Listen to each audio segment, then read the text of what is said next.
बात्या funny पर आज खोली प्राणी उद्यान नंदनकानन पुणी थे प्राणी उद्यान सौंदर्य देखुंट पर्यटक माने पर्यटकों नंदनकानन समस्त खुआड़े जीवजंतु को अणाई जीवजंतु खुआड़े ब्लीचिंग पाउडर और अन्य जीवाणुनाशक सिंचन कर पर्यटक बुलवाई नंदनकानन समस्त रास्ता को सफा कर खरा को दृष्टि रखी पर्यटकों पानीय जल व्यवस्था कर पर्यटकों स्वास्थ्य को दृष्टि रखी एक स्वतंत्र गाड़ीर व्यवस्था करा जायछि।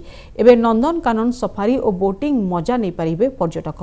बात्या फनीर कराल ग्रासरे नंदनकानन व्यापक क्षयक्षति होइथिला।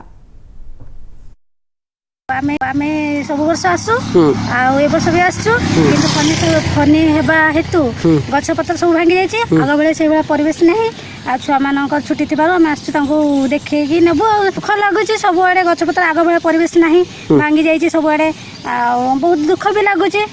हां भाई तुम परिचय मु उपेन्द्र देहुरी कटक बासिंदा। कटक बासिंदा जेहेतु नंदनकानन हूँ आम कटक गोटे गर्व गौरव। फनी बात्या आसवा पर आमर पर्यटन स्थली जो भाव नष्ट हो जाए देखिपे। आशा करुँ पर्यटन स्थली जेपरी बहुत जल्दी तार पुराना अवस्था को फेरी जाऊ।